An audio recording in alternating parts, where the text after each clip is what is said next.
Bom dia, 1º de junho, primeiro dia do último mês deste primeiro semestre de 2018. O ano já vai pela metade, não está perdido ainda porque temos eleições. Tomara que não façamos com que essas eleições tornem o ano definitivamente perdido. Vamos ver qual é a previsão do tempo para esta quinta-feira. Deve chover um pouco, bem pouco. Então, nas próximas horas, final da manhã, é a previsão.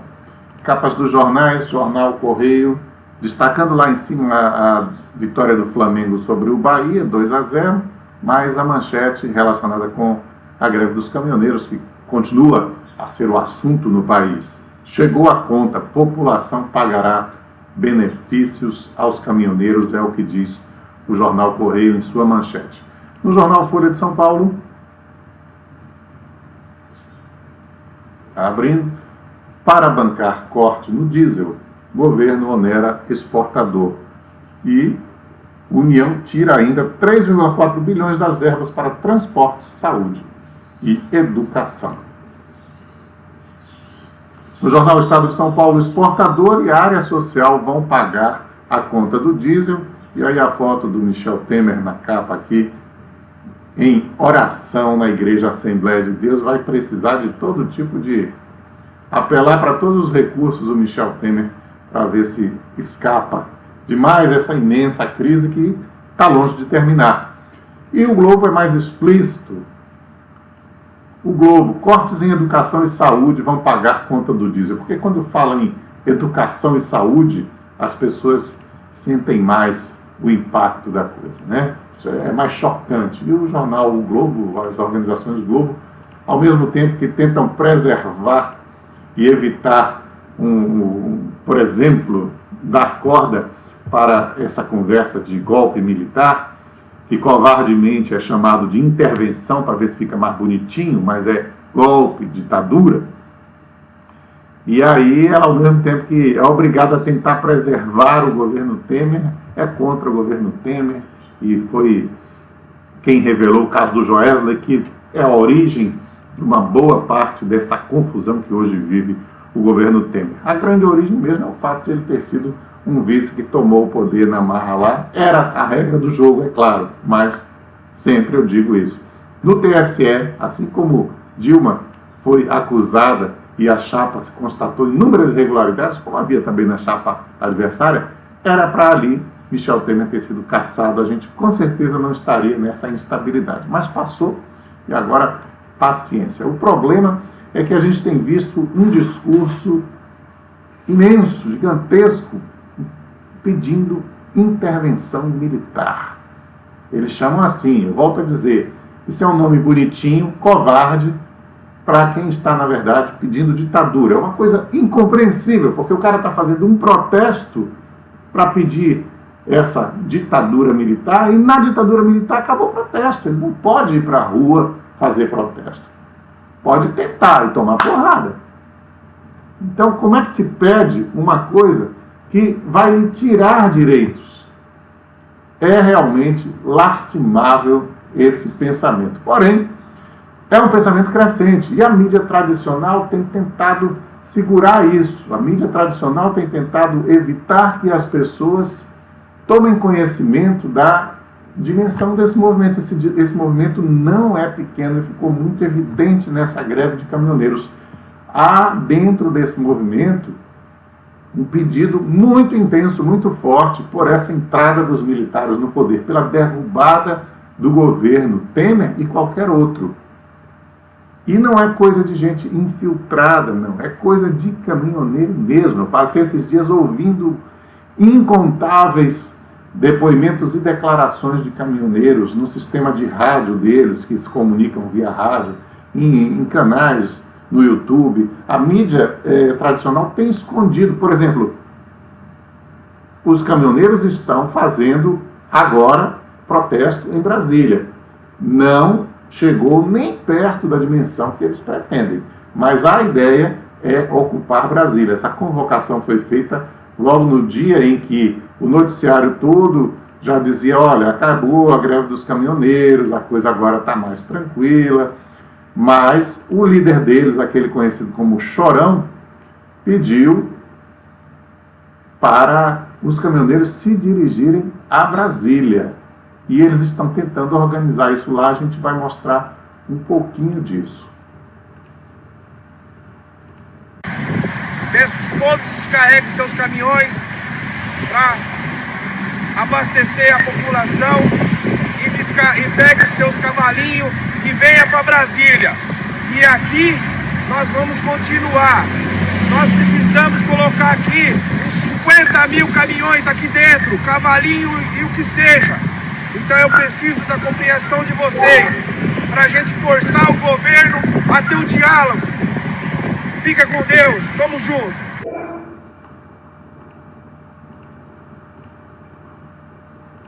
Bom, e aí? Isso aconteceu? Esse pedido foi feito na quarta-feira. E a partir da quarta-feira era a intenção deles tomar Brasília, encher Brasília, principalmente a partir de ontem. Na verdade, o dia seria a partir de ontem, esse feriado. Começaram a chegar caminhões em Brasília. Começaram a ficar ali em torno do estádio Mané Garrincha, mas o movimento até a noite de ontem não era o que os caminhoneiros pretendiam, não. Não era... ainda não dá para saber se esse movimento vai realmente vingar, mas o objetivo é que hoje, sexta-feira, sábado e domingo, esse movimento cresça. A gente não vê notícia na mídia tradicional sobre isso, mas tem vários canais na internet, no Facebook, divulgando essa movimentação e dando notícias de lá em tempo, praticamente em tempo real, transmitindo aí, ó, aqui tem um caminhoneiro.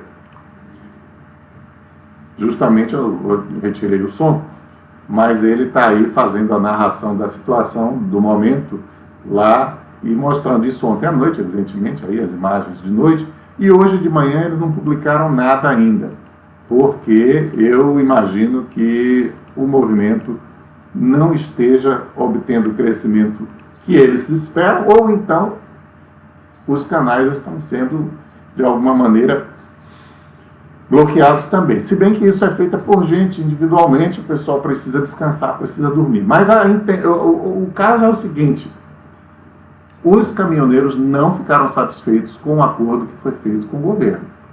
E eles querem mais. Tem muitos caminhoneiros que são autônomos, mas trabalham para empresas. Trabalham praticamente como funcionários. E o problema talvez esteja mais no que eles recebem, que é pouco, do que no que eles pagam pelo diesel. Mas o movimento eles resolveram fazer contra a Petrobras. É questionável isso, sim. Porém, o que acontece no Brasil é que está todo mundo com a corda no pescoço e o governo nunca se propõe a fazer cortes. Você vê aí agora, nessa crise, qual é a medida do governo? Se eu tiro daqui, eu vou cobrar desse outro aqui. Se eu perco aqui, eu vou tirar daqui. Mas o governo não corta seus gastos.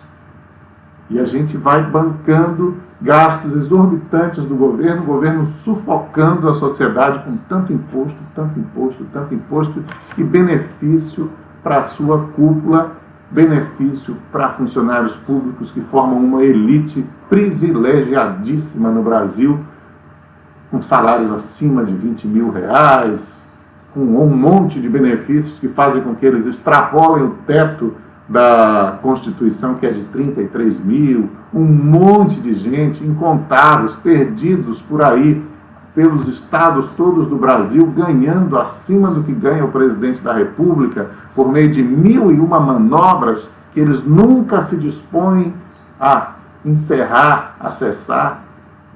O tempo todo a gente tendo notícia de gente que se aposenta em funções,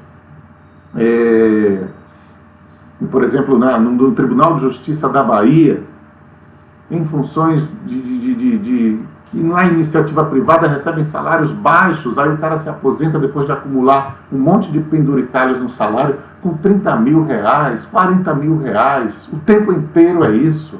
Então a sociedade brasileira está começando a entender e a perceber que o Estado é um Estado ineficiente, um Estado que não cumpre o seu papel, não é nem aquela questão filosófica de qual deve ser o tamanho do Estado, que isso divide muito a esquerda e a direita. A esquerda quer um Estado mínimo, a esquerda quer um Estado grande, a direita quer um Estado mínimo, e, no entanto, o que a gente tem é Estado nenhum, na verdade, porque o Estado não cumpre suas obrigações, o Estado vive, o Estado existe no Brasil para servir aos que se apoderaram dele, que são tanto os funcionários públicos, os políticos, quanto alguns empresários também que se beneficiam de relações incestuosas, vamos dizer assim, com o Estado brasileiro. E a sociedade já entendeu que não dá para ser assim, que não pode ser assim, que não aceita mais bancar isso.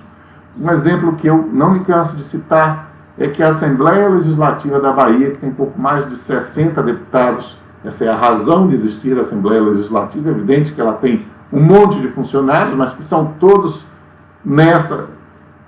usados nessa estrutura, usados para servir a esses 60 e poucos deputados. Ela tem um orçamento que equivale ao orçamento de Vitória da Conquista, a nossa terceira maior cidade. Eu encontrei uma notícia do jornal Hoje em Dia, de Minas Gerais, em que eles listavam o orçamento das assembleias legislativas de todo o país, porque naquele ano Minas Gerais tinha o maior orçamento de assembleia legislativa no Brasil, que ultrapassava R$1 bilhão. Então eles fizeram esse levantamento. Mas você vê que esse é um problema crônico, esse problema acontece em todos os estados do Brasil. Fortunas que são gastas para sustentar deputados, uma estrutura a serviço dos deputados. Olha aí, o orçamento de 2006 nas assembleias legislativas. Minas Gerais, 1 bilhão e 200 milhões. Aí vem o Rio e São Paulo empatados com um pouco mais de 1 bilhão. Paraná, 657 milhões. Rio Grande do Sul, 592 milhões. Santa Catarina, 571 milhões. Distrito Federal, 518. Goiás, 514. E a Bahia, com 490 milhões. Só para a Assembleia Legislativa. E segue a lista até o menor de todos, que é o Acre, que é um estado com uma população pequena, e 141 milhões gastos com a Assembleia Legislativa. No caso de Minas Gerais, cada deputado com salário de 25 mil naquele ano, e 20 e poucos funcionários que eles tinham direito a empregar, e verba indenizatória mensal de R$20 mil. Ou seja, assim como é na Assembleia Legislativa de Minas Gerais, é no Brasil inteiro, é na Bahia, é na Câmara de Vereadores de Feira de Santana, e os nossos políticos apenas vivem, existem para, quase todos, sem exceção, para se locupletar, para procurar benefícios para si e para os seus. Né? Por exemplo, está na pauta da Câmara de Feira de Santana para semana que vem, lá na chamada Ordem do Dia, esse projeto aí, ó. Olha aí o projeto do vereador Tom. Dispõe sobre isenção de cobrança de contribuição de iluminação pública às igrejas e templos de qualquer culto ou denominação. Isso por quê? Porque o vereador é evangélico e quer fazer uma média com o seu eleitor, às custas dos outros todos. Não é assim que funciona, mas essa é a mentalidade dos nossos políticos. Essa é a mentalidade, até vamos dizer, do brasileiro em geral. Cada um quer arrancar o seu pedaço e o todo está sempre prejudicado. Mas, sobretudo, o problema está no Estado brasileiro. Não é nem uma questão de se ele é grande demais e se ele deve ser menor. É uma questão de que ele não cumpre o seu papel. Ele não cumpre o seu papel. Ele não faz jus aos impostos que todos nós pagamos, e isso a sociedade não aceita mais. Bom, vamos ver, acompanhar nesse fim de semana, né, sexta, sábado, domingo, se essa greve em Brasília vinga ou não. A situação é muito desfavorável para o governo Temer. E o governo Temer balançou perigosamente. Tanto é que E o pessoal pedindo a tal da intervenção militar. O próprio Exército não está interessado em fazer isso. Isso não é uma brincadeira. E o Exército, tá bom, então hoje vocês estão enchendo muito meu saco, eu vou lá e vou tomar o poder. Mesmo para fazer isso, é preciso planejamento. Aliás, planejamento é uma coisa básica, essencial no Exército. E graças a Deus, o que a gente tem de informação é que ninguém está planejando isso no Exército. Hoje nós temos um ambiente muito diferente de 1964, que inclusive havia apoio exterior, apoio dos Estados Unidos, para que houvesse golpes militares no Brasil e em toda parte do mundo. Hoje, isso não está mais interessando para a política externa deles. E isso é um fator que ajuda a gente a se manter livre desse fantasma. Mas esse pessoal que está pedindo intervenção militar, que inclusive alguns vão para as portas dos quartéis, até aqui em Feira teve aí uma meia dúzia fazendo isso, esse pessoal não se conforma. Inclusive alguns já andam xingando o Exército, porque até agora não resolveu, né? Se dizem decepcionados com o Exército. Mas esse movimento radical cresceu tanto que está obrigando até a expoentes da direita a dizer, peraí gente, não é isso não é para ser assim, como Olavo de Carvalho, Joyce Hasselman e o próprio Bolsonaro, que ontem na Marcha para Jesus em São Paulo, deu essa declaração aqui, ó. Bolsonaro disse que nunca defendeu intervenção militar. Pré-candidato à presidência do PSL, deputado federal pelo Rio de Janeiro, negou nesta quinta-feira defender uma intervenção militar. Eu nunca defendi intervenção militar nenhuma, nunca disse isso. Se um dia um militar chegar ao poder, será através do voto. É essa a minha posição. Veja bem, o Bolsonaro foi levado a dizer isso porque ele sabe o ambiente que está no Brasil pedindo essa maldita intervenção militar. Eu volto a dizer, é um nome covarde que estão usando para golpe militar, para ditadura militar. Esse pessoal, inclusive, não aceita que a gente chame a ditadura de ditadura. Esse pessoal sonha em ter um cacetete caindo na cabeça dos outros, mas eles não sabem que muitos deles também vão receber cacetadas, se essa ditadura um dia vier. E eu acredito que não virá. Mas, infelizmente, a gente tem esse ambiente tão conturbado que até essas pessoas, como o Bolsonaro, estão aí dizendo, olha, não é bem assim, etc. Também porque hoje eles veem uma perspectiva real de chegar ao poder através do voto, já que a população está tão voltada e tão desejosa de um regime de força. E aí o Bolsonaro se favorece disso. Muito bem, o jornalista Jânio Rego, em Feira de Santana, finalmente lançou o livro dele, Feira. Olha aí o livro do Jânio Rego, está à venda lá na banca do Mercado de Arte Popular, a banca que vende cordel, do Jurivaldo Alves. E era um livro que vinha sendo anunciado aí pelo Jânio Rego há muito tempo, mas nada de sair.